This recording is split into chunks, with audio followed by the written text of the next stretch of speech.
നമസ്കാരം. ഈ വാർത്താ ദിനത്തിലെ വാർത്തകൾ മുഴുവൻ സമഗ്രമായി പ്രേക്ഷകരിലേക്ക് എത്തിക്കുന്ന വാർത്താ സന്ധ്യ ആരംഭിക്കുന്നു. എല്ലാ പ്രേക്ഷകർക്കും സ്വാഗതം. ഞാൻ അനുജ. ആദ്യ വാർത്തയിലേക്ക്. CBI വേണ്ടെന്ന് CPIM.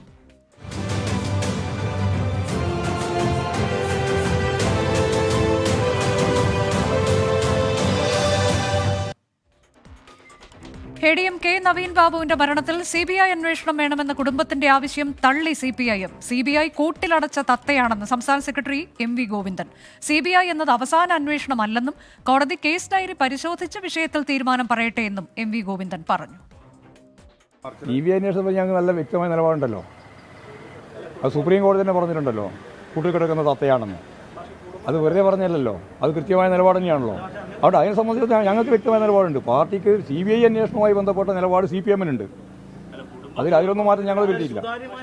അതാ ഞാൻ പറഞ്ഞത് മലയാളത്തിൽ ഞാൻ പറഞ്ഞത് CBI അന്വേഷണമാണ് എല്ലാറ്റിൻ്റെയും അവസാനം എന്ന് പറയുന്ന വാക്ക് ഞങ്ങൾ ഒരിക്കലും അംഗീകരിച്ചിട്ടില്ല. ഇന്നലെയും അംഗീകരിച്ചിട്ടില്ല, ഇന്നും അംഗീകരിച്ചില്ല, നാളെയും അംഗീകരിക്കില്ല. കാരണം അത് സുപ്രീം കോടതി തന്നെ പറഞ്ഞതുപോലെ കൂട്ടിൽ കിടക്കുന്ന തത്തയാണ്. എന്തും പറയിപ്പിക്കാം, എന്തും ചെയ്യിപ്പിക്കാം. കേന്ദ്ര ഗവൺമെൻറ് എന്താണോ ഉദ്ദേശിക്കുന്നത് അതിലേക്ക് കാര്യങ്ങൾ നീക്കുന്നതാണ് CBI. അതിൻ്റെ ഭാഗം തന്നെയാണ് ED, അതിൻ്റെ ഭാഗം തന്നെയാണ് IT. ഇതൊക്കെ ഞങ്ങൾ ആദ്യം പറഞ്ഞുകൊണ്ടിരുന്നതാണ്. അതിലൊന്നും ഞങ്ങൾ എന്തെങ്കിലും മാറ്റം വരുത്തി നിങ്ങൾ ധരിക്കേണ്ടില്ല. അതിനിടെ CBI അന്വേഷണം ആവശ്യപ്പെട്ടുള്ള കുടുംബത്തിന്റെ ഹർജിയിൽ സർക്കാരിനോടും CBIയോടും ഹൈക്കോടതി നിലപാട് തേടി. കേസ് ഡയറി ഹാജരാക്കാനും ഹൈക്കോടതി നിർദ്ദേശം നൽകി. സജോ ദേവസ്യ വിശദാംശങ്ങളുമായി. സജോ, ഈ വിഷയത്തിൽ കോടതിയുടെ തീരുമാനം വന്നിട്ടില്ല. അതിനു മുൻപ് തന്നെ CBI വേണ്ട എന്നൊരു നിലപാടിലേക്ക് CPIM എത്തിയിരിക്കുന്നു. അതാണിപ്പോൾ സംസ്ഥാന സെക്രട്ടറി പറയുന്നത്. പക്ഷേ അന്വേഷണത്തിലുള്ള ചില സംശയങ്ങൾ അത് ഗൂഢാലോചനയിലേക്ക് എത്തുന്നില്ല എന്നൊക്കെയുള്ള കാര്യങ്ങൾ ഇതെല്ലാം കുടുംബം ചൂണ്ടിക്കാട്ടുമ്പോൾ അതിലൊക്കെയുള്ള പാർട്ടിയുടെ നിലപാട് എന്താണ്? കൃത്യമായ അന്വേഷണം നടക്കുന്നുണ്ട് എന്നത് തന്നെയാണ്. അതാണോ കേസ് ഡയറി പരിശോധിച്ച് കോടതി തീരുമാനമെടുക്കട്ടെ എന്ന് MV ഗോവിന്ദൻ പറയുന്നതിലെ കാര്യം? അനുജ, ഇക്കാര്യത്തിൽ രണ്ട് തലങ്ങളാണുള്ളത്. ഒന്ന്, പ്രധാനമായും നിലവിൽ കോടതിയിൽ സർക്കാർ നിലപാട് അറിയിക്കാനിരിക്കുകയാണ്. വിശദീകരണം തേടിയിട്ടേ ഉള്ളൂ. ആ നോട്ടീസിന് വീണ്ടും കേസ് പരിഗണിക്കുമ്പോൾ സർക്കാർ CBI അന്വേഷണ വിഷയത്തിൽ നിലപാട് വ്യക്തമാക്കാനിരിക്കുന്നതേ ഉള്ളൂ. പക്ഷേ അതിനും മുൻപ് തന്നെ CPIM-ന്റെ ആ സർക്കാരിനെ തന്നെ നിയന്ത്രിക്കുന്ന പാർട്ടിയുടെ സംസ്ഥാന സെക്രട്ടറി CBI അന്വേഷണത്തെ തള്ളുന്നു. ഫലത്തിൽ ഇനിയിപ്പോൾ കോടതിയിൽ അതിന് വിരുദ്ധമായൊരു നിലപാട് സർക്കാർ സ്വീകരിക്കും എന്ന് കരുതുക വയ്യ. അതായത് വേണമെങ്കിൽ CPIM-ന് പാർട്ടിക്ക് സർക്കാരിനൊക്കെ സ്വീകരിക്കാൻ കഴിയുന്നത് ഒന്നും മറയ്ക്കാനില്ലല്ലോ, വ്യക്തമായ അന്വേഷണം നടത്തി ഇനിയിപ്പോൾ കേന്ദ്ര ഏജൻസി വരണമെങ്കിൽ അങ്ങനെ ആവട്ടെ എന്ന നിലപാട് സ്വീകരിക്കാം. അതിന് ഘടകവിരുദ്ധമായി CPIM സംസ്ഥാന സെക്രട്ടറി എക്കാലത്തും കേന്ദ്ര ഏജൻസികൾക്കെതിരെ CPIM-ന്റെ നിലപാട് ഇതാണ് എന്ന് ആവർത്തിച്ചുകൊണ്ടാണ് ഈ വിഷയത്തെ കൂട്ടിലടച്ച തത്തയാണ് എന്ന മുൻ നിലപാട് എക്കാലത്തും സ്വീകരിക്കുന്ന നിലപാടാണ് എന്ന് ചൂണ്ടിക്കാട്ടിക്കൊണ്ടാണ് ഇക്കാര്യം പറയുന്നത്. അതായത് ഇനിയിപ്പോൾ കോടതിയിൽ സർക്കാർ അഥവാ പ്രോസിക്യൂഷൻ സ്വീകരിക്കാൻ പോകുന്ന നിലപാട് SIT അന്വേഷണം തൃപ്തികരമാണ്, മികച്ച രീതിയിലാണ് അന്വേഷണം മുന്നോട്ട് പോകുന്നത് എന്നതായിരിക്കും എന്ന് നമ്മൾ ഈ ഘട്ടത്തിൽ അനുമാനിക്കണം. അതായത് ഏതെങ്കിലും നിലയ്ക്ക് CBI അന്വേഷണത്തെ പിന്തുണയ്ക്കുന്ന ഒരു നിലപാട് ഉണ്ടാകാൻ സാധ്യതയില്ല എന്ന് തന്നെ കരുതേണ്ടി വരും. അതൊരു വശത്ത് നിൽക്കുന്നു. മറ്റൊന്ന്, CBI ഇനിയിപ്പോൾ കോടതി അങ്ങനെ ഒരു നിഗമനത്തിലേക്ക് എത്തുകയും CBIക്ക് അന്വേഷണം വിടുകയും അത് കേന്ദ്ര സർക്കാരും കൂടി അതിനോട് യോജിക്കുകയും CBI അന്വേഷണം വരികയുമാണെങ്കിൽ ഇതിൻ്റെ ഗൂഢാലോചന തലം, അതായത് ആ ഏജൻസി രാഷ്ട്രീയമായി ദുരുപയോഗിക്കപ്പെടും എന്ന വാദത്തിലേക്ക് CPIM പോകും എന്ന് തന്നെ ഈ ഘട്ടത്തിൽ മനസ്സിലാക്കണം. അതിന് മുൻകൂറായി നിലപാട് വ്യക്തമാക്കുകയാണ് MV ഗോവിന്ദൻ ചെയ്തത്. അതായത് വിവാദ പെട്രോൾ പമ്പ് അപേക്ഷകൻ TV പ്രശാന്തിൻ്റെ എതിരായ ബിനാമി ആരോപണം, ആ ആരോപണത്തിലേക്ക് അന്വേഷണം പോകണമെന്ന ആവശ്യം. അതിലേക്ക് പോകുമ്പോൾ സ്വാഭാവികമായും അത് രാഷ്ട്രീയമായി പരിക്കേൽപ്പിക്കാൻ പോകുന്ന ഒന്നായി മാറാൻ സാധ്യതയുണ്ട് എന്ന് വിലയിരുത്തൽ ഒരു വശത്ത് നിൽക്കുന്നു. മറ്റൊന്ന് വ്യാജ പരാതിയാണ്. അതായത് മുഖ്യമന്ത്രിയുടെ ഓഫീസിൽ നൽകി, അല്ലെങ്കിൽ മുഖ്യമന്ത്രിയുടെ ഓഫീസിലേക്ക് അയച്ചു നൽകി, പരാതി പരിഹാര സെല്ലിൽ നൽകി എന്നൊക്കെ പറയുന്ന ആ പരാതി വ്യാജമാണെന്ന് എന്നുള്ള വിവരങ്ങൾ പുറത്തു വരികയും ആ സംശയം ബലപ്പെടുത്തുന്ന ധാരാളം തെളിവുകൾ പുറത്തു വരികയും ഒക്കെ ചെയ്തു. അങ്ങനെ വരുമ്പോൾ അതിൽ ആ പരാതി തയ്യാറാക്കുന്നതിന് ഉന്നതതല ഇടപെടലുണ്ടായി, മറ്റു ചില സഹായങ്ങൾ ഉന്നതതലത്തിൽ ലഭ്യമായി എന്നൊക്കെ പറയപ്പെടുന്നു. അതിലേക്ക് അന്വേഷണം പോകുമോ? അങ്ങനെ വരുമ്പോൾ ഈ ഏജൻസിയുടെ അന്വേഷണം രാഷ്ട്രീയമായി ഉപയോഗിക്കപ്പെടുമോ എന്നെല്ലാമുള്ള CPIM ആശങ്ക കൂടിയാണ് ഈ പ്രതികരണത്തിലൂടെ വെളിവാകുന്നത്. അതാണ് CPIM-ന്റെ നിലപാട്. CBI കൂട്ടിലടച്ച തത്തയാണ്, അതുകൊണ്ട് തന്നെ CBI അന്വേഷണം ആവശ്യമില്ല, അതിനെ പിന്തുണയ്ക്കുന്നില്ല പാർട്ടി എന്നുള്ളതാണ് MV ഗോവിന്ദൻ വ്യക്തമാക്കിയത്. Kannur ADM K. നവീൻ ബാബുവിന്റെ മരണത്തിൽ CBI അന്വേഷണം ആവശ്യപ്പെട്ടുള്ള ഹർജിയിൽ കേസ് ഡയറി വിളിച്ചു വരുത്തി ഹൈക്കോടതി. ഹർജിയിൽ പ്രത്യേക അന്വേഷണ സംഘത്തലവൻ സത്യവാങ്മൂലം സമർപ്പിക്കണം. കേസിൽ അന്തിമ അന്വേഷണ റിപ്പോർട്ട് നൽകുന്നത് തടയണമെന്ന കുടുംബത്തിന്റെ ആവശ്യം ഹൈക്കോടതി അംഗീകരിച്ചില്ല. രാവിലെ കേസ് പരിഗണിച്ച വേളയിൽ ആത്മഹത്യ സംബന്ധിച്ച കേസ് അല്ലേ എന്നായിരുന്നു ഹൈക്കോടതിയുടെ ചോദ്യം. കൊലപാതകമെന്നാണോ പറയുന്നതെന്നും അത് എന്തടിസ്ഥാനത്തിലാണെന്നും ഹൈക്കോടതി ചോദിച്ചു. ആത്മഹത്യയല്ല, കൊലപാതകമെന്ന സംശയമുണ്ടെന്ന് നവീൻ ബാബുവിന്റെ കുടുംബം അറിയിച്ചു. കേസിൽ പ്രത്യേക അന്വേഷണ സംഘമെന്നത് പേരിന് മാത്രമാണെന്നും ഹർജിക്കാരി വ്യക്തമാക്കി. പിന്നാലെ ഹർജിയിൽ സർക്കാരിനോടും CBIയോടും 10 ദിവസത്തിനകം നിലപാട് വ്യക്തമാക്കാൻ ഹൈക്കോടതി നിർദ്ദേശിച്ചു.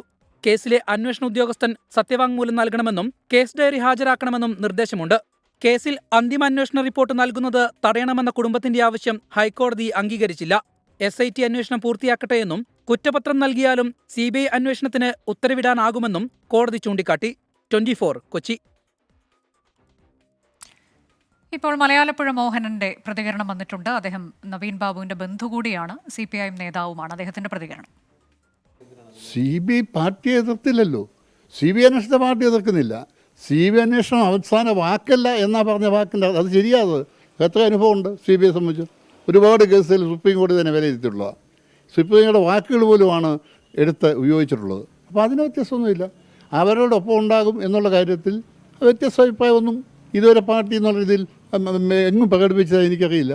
പിന്നെ വന്നതിനകത്തും ഒരു മോശപ്പെട്ട പ്രതികരണമായിട്ട് ഞാൻ കണ്ടിരുന്നില്ല. കാരണം ഇതാണ് ഇതാർക്കും പറയാൻ കഴിയുന്നത്. എന്തായാലും ശരി, ഇപ്പം ഈ CBI അന്വേഷണം പൂർത്തിയായി എത്തും എന്ന് പറയാൻ കഴിയുമോ? ഇതിനെ സംബന്ധിച്ച് ഒരു കാര്യമേ ഉള്ളൂ. നമ്മൾ ഈ കാര്യത്തിൽ ആ കുടുംബത്തിൻ്റെ താല്പര്യം അവർ വിശ്വസിക്കുന്നത് CBI അന്വേഷണമാണ്. CBIയുടെ അന്വേഷണമേ അവർക്ക് നീതി കിട്ടൂ എന്ന് അവർ വിശ്വസിക്കുന്നു. അതിനെ നമ്മൾ എതിർക്കുന്നില്ല, പൂർണ്ണമായി അവരെ സപ്പോർട്ട് ചെയ്യുന്നു. അതാണ് ഇവിടുത്തെ പാർട്ടി ചെയ്യുന്നത്. ഞാനും അത് തന്നെയാണ് ചെയ്യുന്നത്. CBI അന്വേഷണം എന്ന കുടുംബത്തിന്റെ ആവശ്യത്തിനൊപ്പം നിൽക്കുകയാണ് എന്നതാണ് മലയാലപ്പുഴ മോഹനന്റെ നിലപാട്. ഇന്ന് 24 പുറത്തുവിട്ട വളരെ പ്രധാനപ്പെട്ട മറ്റൊരു വാർത്തയിലേക്കാണ് ഇനി. പെൻഷൻ തട്ടിയ സർക്കാർ ജീവനക്കാർ.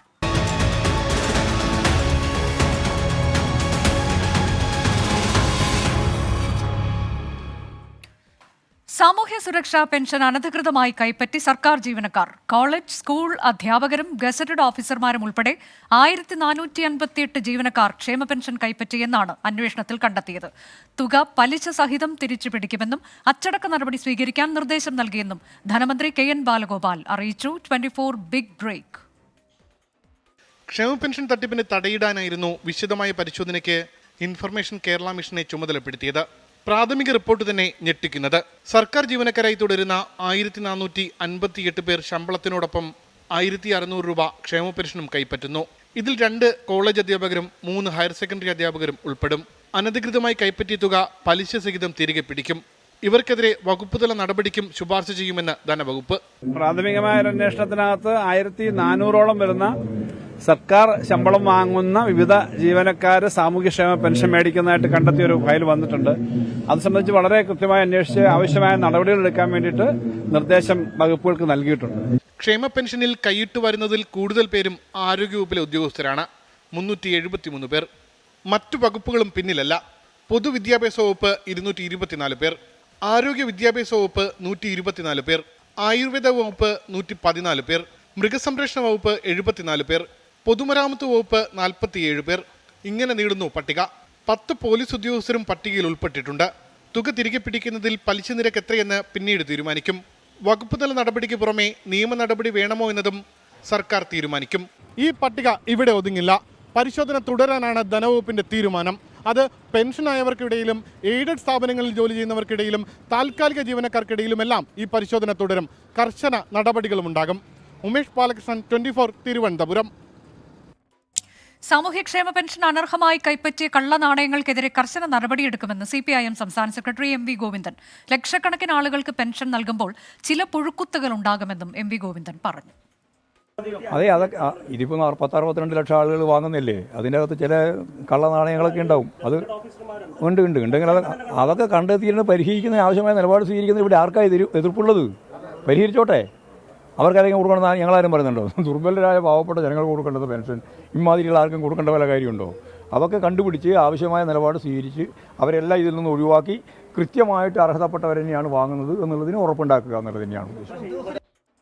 ഇന്നത്തെ മറ്റൊരു വാർത്തയിലേക്ക്. സംസ്ഥാന BJPയിലെ തർക്കങ്ങൾക്കിടെ മാധ്യമപ്രവർത്തകർക്ക് നേരെ ക്ഷുഭിതനായ BJP അധ്യക്ഷൻ K സുരേന്ദ്രൻ. BJPയെ പൊതുസമൂഹത്തിൽ അപകീർത്തിപ്പെടുത്താൻ ശ്രമിച്ച ഒരു മാധ്യമപ്രവർത്തകരെയും വെറുതെ വിടില്ലെന്ന് K സുരേന്ദ്രൻ പറഞ്ഞു. കഴിഞ്ഞ 3-4 ദിവസങ്ങളായി മാധ്യമങ്ങൾ നടത്തുന്ന ശ്രമത്തിന് ഒരു തരത്തിലും അംഗീകരിക്കില്ല. അത്തരം നെറികേടുകൾ കാണിച്ച ഒരുത്തനെയും വെറുതെ വിടുകയുമില്ല. കേരളത്തിലെ മാധ്യമപ്രവർത്തകരോടാണ് ഒരു മഹാപ്രസ്ഥാനത്തെ അപമാനിക്കാൻ, പൊതുസമൂഹത്തിൽ അപകീർത്തിപ്പെടുത്താൻ ശ്രമിച്ച ഒരു മാധ്യമപ്രവർത്തകനെയും വെറുതെ വിടില്ല. അതിലൊരു സംശയവും നിങ്ങൾക്ക് വേണ്ട. കള്ളവാർത്തകൾ കൊടുക്കുകയും അത് പ്രചരിപ്പിക്കുകയും ചെയ്തവർ ഏത് കൊമ്പത്തിരിക്കുന്നവരായാലും അവരെ ശരിയായ നിലയിൽ തന്നെ കൈകാര്യം ചെയ്യും. ഉപതെരഞ്ഞെടുപ്പ് തോൽവിക്ക് പിന്നാലെ പാലക്കാട് BJPയിലും സംസ്ഥാന നേതാക്കൾക്കിടയിലും ഉണ്ടായ തർക്കത്തിൽ ഇടപെട്ട് BJP കേന്ദ്ര നേതൃത്വം. പ്രശ്നപരിഹാരത്തിനായി കേന്ദ്ര നേതൃത്വം കേരളത്തിലെ നേതാക്കളുമായി ചർച്ച നടത്തും. സംസ്ഥാന നേതൃത്വത്തെ വിമർശിച്ച് രംഗത്തെത്തിയ മുതിർന്ന നേതാവ് N. ശിവരാജനും പാലക്കാട് നഗരസഭാ അധ്യക്ഷ പ്രമീള ശശിധരനുമെതിരെ നടപടിയെടുക്കുന്നതിൽ പാർട്ടിയിൽ ആശയക്കുഴപ്പം തുടരുകയാണ്. സംസ്ഥാന BJPയിൽ സമാനതകളില്ലാത്ത പ്രതിസന്ധി തുടർന്നതോടെയാണ് പ്രശ്നപരിഹാരത്തിനുള്ള നീക്കങ്ങൾ കേന്ദ്ര നേതൃത്വം ആരംഭിച്ചത്. സംസ്ഥാന ജില്ലാ നേതാക്കളുമായും പാലക്കാട് കൗൺസിലർമാരുമായും ചർച്ച നടത്തും. ഡിസംബർ 7-8 തീയതികൾ നടക്കുന്ന തെരഞ്ഞെടുപ്പ് അവലോകന യോഗത്തിൽ എല്ലാ വിഭാഗത്തിന്റെയും പരാതികൾ കേൾക്കും. പരസ്യ പ്രസ്താവനകൾ പാടില്ലെന്ന് കേന്ദ്ര നേതൃത്വം നിർദ്ദേശിച്ചു. സംസ്ഥാന നേതൃത്വത്തെ വിമർശിച്ച് രംഗത്തെത്തിയ മുതിർന്ന നേതാവ് N. ശിവരാജനും പാലക്കാട് നഗരസഭാ അധ്യക്ഷ പ്രമീള ശശിധരനുമെതിരെ നടപടിയെടുക്കുന്നതിനും പാർട്ടിയിൽ ആശയക്കുഴപ്പം തുടരുകയാണ്. ഇവർക്കെതിരെ നടപടിയെടുത്താൽ പാലക്കാട്ടെ കൗൺസിലർമാർ പാർട്ടി വിടുമോ എന്ന ആശങ്കയുണ്ട്. സന്ദീപ് വാര്യർ ചില കൗൺസിലർമാരുമായി ആശയവിനിമയം നടത്തിയതായും നേതൃത്വത്തിന് വിവരമുണ്ട്. 24 കൊച്ചി. തമിഴ്നാട്ടിൽ കനത്ത മഴ.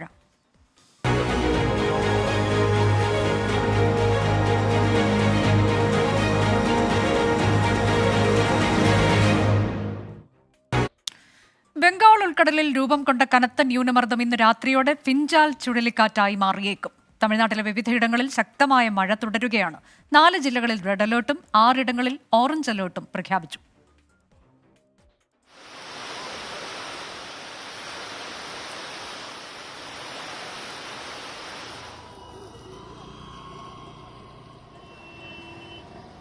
ബംഗാൾ ഉൾക്കടലിൽ രൂപം കൊണ്ട കനത്ത ന്യൂനമർദ്ദം 12 മണിക്കൂറിനുള്ളിൽ ഫിൻജാൽ ചുഴലിക്കാറ്റായി മാറുമെന്നാണ് കാലാവസ്ഥാ നിരീക്ഷണ കേന്ദ്രത്തിന്റെ മുന്നറിയിപ്പ്. നിലവിൽ ചെന്നൈയിൽ നിന്ന് തെക്ക് കിഴക്കായി 570 കിലോമീറ്റർ അകലെയാണ് ന്യൂനമർദ്ദമുള്ളത്. വടക്ക് പടിഞ്ഞാറൻ തമിഴ്നാട്ടിലേക്ക് ഇത് നീങ്ങുമെന്നാണ് കരുതുന്നത്. കടലൂർ, മയിലാടുതുറൈ, നാഗപട്ടണം, തഞ്ചാവൂർ ജില്ലകളിലാണ് റെഡ് അലേർട്ട്. 6 ഇടങ്ങളിൽ ഓറഞ്ച് അലേർട്ടാണ്. കാവേരി നദീതട ജില്ലകളിൽ കനത്ത ജാഗ്രതാ നിർദ്ദേശമാണ് നൽകിയിരിക്കുന്നത്. വിവിധയിടങ്ങളിൽ കടൽക്ഷോഭം രൂക്ഷമാണ്. തിരുവാരൂർ, മയിലാടുതുറൈ ജില്ലകളിൽ വ്യാപക കൃഷിനാശമുണ്ടായി. 2000 ഏക്കർ കൃഷി നശിച്ചതായി കർഷകർ പറയുന്നു. പുതുച്ചേരിയിലും ആന്ധ്രാപ്രദേശിലും ശക്തമായ മഴയുണ്ടാകും. മുഖ്യമന്ത്രി MK സ്റ്റാലിനും ഉപമുഖ്യമന്ത്രി ഉദയനിധി സ്റ്റാലിനും സ്ഥിതിഗതികൾ വിലയിരുത്തി. SDRF, NDRF സംഘങ്ങൾ സജ്ജമാണ്. ദുരിതാശ്വാസ ക്യാമ്പുകൾ ആവശ്യാനുസരണം തുറക്കും. 24 ചെന്നൈ. സംസ്ഥാനത്ത് ശനിയാഴ്ച മുതൽ മഴ ശക്തമാകും. ശനിയാഴ്ച പത്തനംതിട്ട മുതൽ ഇടുക്കി വരെ 5 ജില്ലകളിൽ യെല്ലോ അലേർട്ട് പ്രഖ്യാപിച്ചു. ഞായറാഴ്ച പത്തനംതിട്ട മുതൽ പാലക്കാട് വരെ 7 ജില്ലകളിലും യെല്ലോ അലേർട്ടുണ്ട്. വെള്ളിയാഴ്ച വരെ സംസ്ഥാനത്ത് താരതമ്യേന മഴ കുറവായിരിക്കുമെന്ന് കേന്ദ്ര കാലാവസ്ഥാ വകുപ്പ് അറിയിച്ചു. ആന എഴുന്നള്ളത്തിനെതിരെ വീണ്ടും നിലപാട് കടുപ്പിച്ച് ഹൈക്കോടതി. ഉത്സവങ്ങൾക്കുള്ള ആന എഴുന്നള്ളത്ത് അനിവാര്യമായ മതാചാരമല്ല. ഉത്സവങ്ങൾക്കടക്കം ആന എഴുന്നള്ളിപ്പുമായി ബന്ധപ്പെട്ട് അടുത്തിടെ പുറപ്പെടുവിച്ച മാർഗനിർദ്ദേശങ്ങളിൽ മാറ്റം വരുത്താനാകില്ലെന്ന് ഹൈക്കോടതി വ്യക്തമാക്കി. ജനങ്ങളുടെ സുരക്ഷയും ആനകളുടെ പരിപാലനവും കൂടി പരിഗണിച്ചാണ് കർശന മാർഗനിർദ്ദേശങ്ങൾ പുറപ്പെടുവിച്ചതെന്നാണ് കോടതിയുടെ നിലപാട്. ഇക്കാര്യത്തിൽ ദേവസ്വങ്ങൾ പിടിവാശി ഉപേക്ഷിക്കണം. ഉത്സവങ്ങളിൽ ആനകളെ എഴുന്നള്ളിക്കുന്ന ഒഴിവാക്കാനാകാത്ത മതാചാരമാണെന്ന് പറയാനാകില്ല. അകലപരിധി കുറയ്ക്കാൻ മതിയായ കാരണങ്ങളുണ്ടെങ്കിൽ അറിയിക്കാം. അഭിപ്രായ പ്രകടനങ്ങൾ പരിഗണിച്ച് മാർഗനിർദ്ദേശങ്ങളിൽ മാറ്റം വരുത്താനാകില്ലെന്നും ഡിവിഷൻ ബെഞ്ച് അറിയിച്ചു. അതേസമയം ഹൈക്കോടതിയുടെ മാർഗനിർദ്ദേശങ്ങൾ ലംഘിച്ചാൽ കർശന നടപടി ഉണ്ടാകുമെന്ന് കോടതി മുന്നറിയിപ്പ് നൽകി. ജില്ലാ കളക്ടർമാർക്ക് നിരീക്ഷണ ചുമതല നൽകുമെന്നും ഉത്തരവുകൾക്കെതിരെ പ്രതിഷേധമുയർത്തുന്നത് അംഗീകരിക്കാനാകില്ലെന്നും കോടതി വ്യക്തമാക്കിയിട്ടുണ്ട്. ഉത്തരവ് നടപ്പാക്കാൻ ആവശ്യമായ നടപടികൾ നീതിന്യായ വ്യവസ്ഥ സ്വീകരിക്കുമെന്നും ഹൈക്കോടതി കൂട്ടിച്ചേർത്തു. 24 കൊച്ചി. ഈ പാർലമെന്റിൽ ഇന്ന് സംഭവിച്ചതിലേക്ക്. അദാനിക്കെതിരായ അഴിമതി ആരോപണത്തിൽ പ്രക്ഷുബ്ധമായി പാർലമെന്റ്. അദാനി വിഷയം ചർച്ച ചെയ്യണമെന്നാവശ്യപ്പെട്ട് പ്രതിപക്ഷം ബഹളം വച്ചതോടെ ഇരുസഭകളും തുടർച്ചയായി 2ാം ദിവസവും തടസ്സപ്പെട്ടു. അദാനി അറസ്റ്റ് ചെയ്യണമെന്ന ആവശ്യത്തിൽ ഉറച്ചു നിൽക്കുന്നുവെന്ന് രാഹുൽ ഗാന്ധി പറഞ്ഞു. ഗൗതം അദാനിക്കെതിരെ കൈക്കൂലിക്കുറ്റം ചുമത്തിയിട്ടില്ലെന്ന് അദാനി ഗ്രൂപ്പ് വിശദീകരിച്ചു. ഗൗതം അദാനിക്കെതിരെ ഉയർന്ന അഴിമതി ആരോപണം പാർലമെന്റിന്റെ ഇരുസഭകളെയും തുടർച്ചയായി 2ാം ദിവസവും പ്രക്ഷുബ്ധമാക്കി. प्रश्न संख्या 21 मीडिया के अंदर लाया जाता था, वो एडिटोरियल चेक आज खत्म हो गया है. उस एडिटोरियल ലോക്സഭ സമ്മേളിച്ച ഉടൻ തന്നെ പ്രതിപക്ഷം ബഹളമുയർത്തിയതോടെ സഭ തടസ്സപ്പെട്ടു. 12 മണിക്ക് വീണ്ടും സമ്മേളിച്ചപ്പോഴും പ്രതിപക്ഷം ബഹളം തുടർന്നു. നടപടിക്രമങ്ങളുമായി മുന്നോട്ടു പോകാൻ സർക്കാർ ശ്രമിച്ചെങ്കിലും ഫലമുണ്ടായില്ല. सभा की कार्रवाई गुरुवार दिनांक 28 नवंबर 2026 को प्रातः 11 बजे तक के लिए स्थगित की जाती है. അദാനി വിഷയം ചർച്ച ചെയ്യണമെന്ന അടിയന്തര പ്രമേയ നോട്ടീസുകൾ ചെയർമാൻ തള്ളിയതോടെ പ്രതിപക്ഷ ബഹളത്തിൽ രാജ്യസഭയും പിരിഞ്ഞു. മുതിർന്ന കോൺഗ്രസ് നേതാവ് ജയറാം രമേശ് ആണ് ഇന്ന് രാജ്യസഭയിൽ വിഷയം ഉന്നയിച്ചത്. അദാനിയെ സർക്കാർ സംരക്ഷിക്കുകയാണെന്നും അദാനിയെ അറസ്റ്റ് ചെയ്യണമെന്നും ആവശ്യത്തിൽ ഉറച്ചു നിൽക്കുന്നുവെന്നും സഭയ്ക്ക് പുറത്തുവെച്ച് രാഹുൽ ഗാന്ധി പ്രതികരിച്ചു. Adani is going to accept the charges. Which world are you living in, brother? Obviously, he's going to deny the charges. Point is, he has to be arrested, as we have said. Hundreds of people are being arrested on tiny charges. The gentleman has been indicted in the United States for thousands of crores. He should be in jail. അദാനിക്കെതിരായ അമേരിക്കയിലെ കുറ്റപത്രത്തിൽ securities തട്ടിപ്പ്, criminal ഗൂഢാലോചനയടക്കമുള്ള 3 കുറ്റങ്ങൾ ചുമത്തിയതായി Adani group സമ്മതിച്ചു. എന്നാൽ ഗൗതം അദാനി, സാഗർ അദാനി, വിനീത് ജെയിൻ എന്നിവർക്കെതിരെ കൈക്കൂലി കുറ്റം ചുമത്തിയിട്ടില്ലെന്നുമാണ് അദാനി ഗ്രൂപ്പിന്റെ വിശദീകരണം. 24 ഡൽഹി. മഹാരാഷ്ട്രയിൽ മുഖ്യമന്ത്രി പദത്തിനായുള്ള കടുംപിടുത്തം അവസാനിപ്പിച്ച ഏക്നാഥ് ഷിൻഡെ ബി.ജെ.പി. കേന്ദ്ര നേതൃത്വത്തിന്റെ ഏത് തീരുമാനത്തെയും അംഗീകരിക്കുമെന്ന് ഏക്നാഥ് ഷിൻഡെ വ്യക്തമാക്കി. ഇതോടെ ദേവേന്ദ്ര ഫട്നാവിസിന്റെ പേര് നാളെ തന്നെ മുഖ്യമന്ത്രി സ്ഥാനത്തേക്ക് പ്രഖ്യാപിച്ചേക്കും. മഹാരാഷ്ട്രയിലെ അടുത്ത മുഖ്യമന്ത്രി ആരെന്ന ചോദ്യത്തിനുള്ള ഉത്തരമായിരുന്നു ഏക്നാഥ് ഷിൻഡെയുടെ വാർത്താ സമ്മേളനം. നരേന്ദ്രമോദിയുമായി ഇന്നലെ സംസാരിച്ചു. മുന്നണിയിൽ താനൊരു തടസ്സമാവില്ലെന്നും മോദിയും അമിത്ഷായും എടുക്കുന്ന ഏത് തീരുമാനവും അംഗീകരിക്കുമെന്നും ഷിൻഡെ പറയുന്നു. आदरणीय मोदी जी को फोन करके कहा है, ये मैंने कहा है. अभी लास्ट का बता रहा हूँ, इसके बाद कोई सवाल जवाब. तो मैंने कहा है जो निर्णय लेना है आप लीजिए. एकनाथ शिंदे आपके साथ है, शिवसेना पूरी आपके साथ. നാളെ ഫട്നാവിസ്, ഏക്നാഥ് ഷിൻഡെ, അജിത് പവാർ എന്നിവർ ദില്ലിയിൽ ബി.ജെ.പി. ദേശീയ നേതൃത്വവുമായി ചർച്ച നടത്തും. പിന്നാലെ ഫട്നാവിസിനെ മുഖ്യമന്ത്രിയെ പ്രഖ്യാപിക്കുമെന്നാണ് സൂചന. കേന്ദ്ര മന്ത്രിസഭയിൽ ക്യാബിനറ്റ് പദവിയും സംസ്ഥാനത്ത് പ്രധാനപ്പെട്ട ചില വകുപ്പുകളും ഷിൻഡെയ്ക്ക് വാഗ്ദാനം നൽകിയെന്നാണ് വിവരം. വൻ ഭൂരിപക്ഷത്തിൽ അധികാരം നിലനിർത്തിയതിന് പിന്നാലെയുണ്ടായ തർക്കത്തിൽ ബി.ജെ.പി. ദേശീയ നേതൃത്വത്തിന് അതൃപ്തിയുണ്ടായിരുന്നു. അതേസമയം തെരഞ്ഞെടുപ്പിൽ EVM തട്ടിപ്പ് നടന്നെന്ന ആരോപണം പ്രതിപക്ഷം തുടരുകയാണ്. ഇന്നലെ കോൺഗ്രസ് അധ്യക്ഷൻ മല്ലികാർജ്ജുൻ ഖാർഗെ തുടങ്ങിയ EVM ഛോഡോ അഭിയാൻ ക്യാമ്പയിൻ വരും ദിവസങ്ങളിൽ ശക്തമാക്കും. സംസ്ഥാന തലത്തിലും ദേശീയ തലത്തിലും പ്രതിഷേധത്തിനൊരുങ്ങാൻ ഉദ്ധവ് താക്കറെ MLA-മാരോട് ആവശ്യപ്പെട്ടു. പോളിംഗ് ബൂത്തുകൾക്ക് സമീപം വൈഫൈ ഉള്ള വാഹനങ്ങൾ പോലീസ് നിർത്തിയത് സംശയകരമെന്ന് ഉദ്ധവ് വിഭാഗം നേതാവ് അംബാദാസ് ധൻവെ ആരോപിച്ചു. കോൺഗ്രസിന് പിന്നാലെ NCP ശരത് പവാർ വിഭാഗവും VVPAT സ്ലിപ്പുകൾ എണ്ണാൻ തീരുമാനിച്ചു. EVM ക്രമക്കേടിനെ കുറിച്ചുള്ള തെളിവുകൾ ശേഖരിക്കാൻ ശരത് പവാർ സ്ഥാനാർത്ഥികളോട് ആവശ്യപ്പെട്ടിട്ടുണ്ട്. ദേശീയ തലത്തിലും സംസ്ഥാന തലത്തിലും ഓരോ നിയമസംഘങ്ങളെയും നിയോഗിക്കും. 24 മുംബൈ. നിയുക്ത വയനാട് MP പ്രിയങ്ക ഗാന്ധി 2 ദിവസത്തെ സന്ദർശനത്തിനായി ഈ മാസം 30-ന് കേരളത്തിലെത്തും. വയനാട്ടിൽ എല്ലാ മണ്ഡലങ്ങളിലും എത്തി ജനങ്ങളെ നേരിൽ കാണും. T. Siddique, AP Anilkumar, PK Basheer തുടങ്ങി കേരളത്തിൽ നിന്നുള്ള കോൺഗ്രസ് നേതാക്കൾ ഇന്ന് പ്രിയങ്ക ഗാന്ധിയുമായി കൂടിക്കാഴ്ച നടത്തി. വിജയപത്രം പ്രിയങ്കയ്ക്ക് കൈമാറി. പ്രിയങ്കയുടെ നേതൃത്വത്തിൽ വയനാടിനായുള്ള പോരാട്ടം തുടരുമെന്ന് T. സിദ്ദിഖ് MLA പറഞ്ഞു. മുണ്ടക്കൈ ചൂരൽമല ദുരിതാശ്വാസ ഫണ്ടിൽ കേന്ദ്ര സംസ്ഥാന സർക്കാരുകൾ ഒരേപോലെ കുറ്റക്കാരാണെന്ന് AICC general secretary KC Venugopal വിമർശിച്ചു. ഉരുൾപൊട്ടൽ ദുരിതബാധിതർക്ക് കേന്ദ്ര സഹായം ആവശ്യപ്പെട്ട് കേരളത്തിലെ MP-മാർ ഒറ്റക്കെട്ടായി പ്രധാനമന്ത്രിയെ കാണുമെന്ന് NK പ്രേമചന്ദ്രൻ MP-യും വ്യക്തമാക്കി. പ്രിയങ്ക ഗാന്ധിയുടെ സത്യപ്രതിജ്ഞ നാളെ രാവിലെ 11 മണിക്ക് നടക്കുമെന്നുള്ളതാണ് ഏറ്റവും പുതിയ വിവരം. തമിഴ്നാട്ടിൽ റോഡിൽ വിശ്രമിക്കവേ കാർ പാഞ്ഞു കയറി 5 സ്ത്രീകൾക്ക് ദാരുണാന്ത്യം. ചെങ്കൽപ്പെട്ടിലെ മഹാബലിപുരത്താണ് സംഭവം. മദ്യലഹരിയിൽ കാർ ഓടിച്ചിരുന്ന കോളേജ് വിദ്യാർത്ഥിയെയും സുഹൃത്തിനെയും പോലീസ് പിടികൂടി.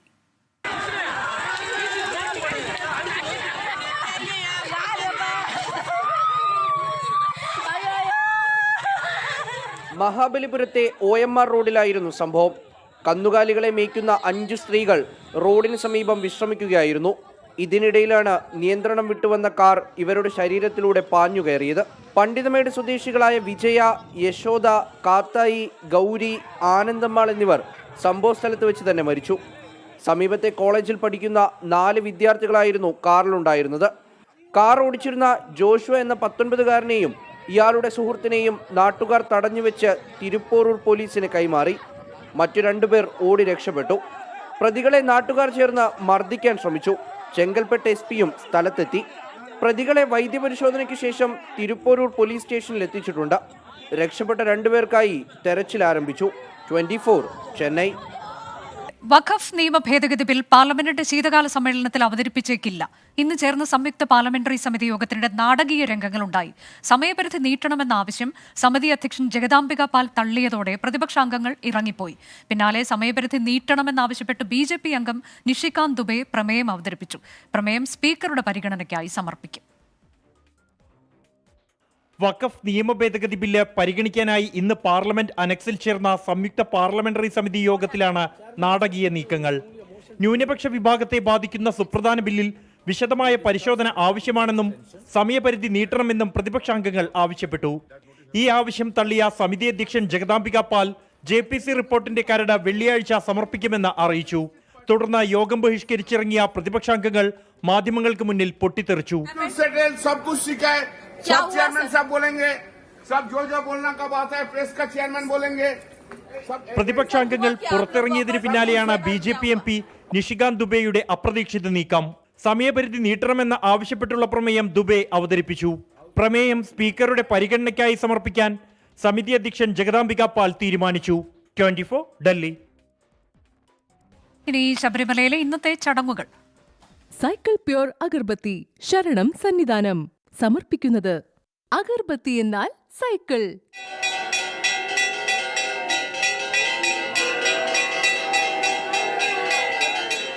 BLM housing cooperative society limited ശബരിമലയിൽ ഇന്ന് സമർപ്പിക്കുന്നത് Bharat Lajna multi state housing cooperative society limited.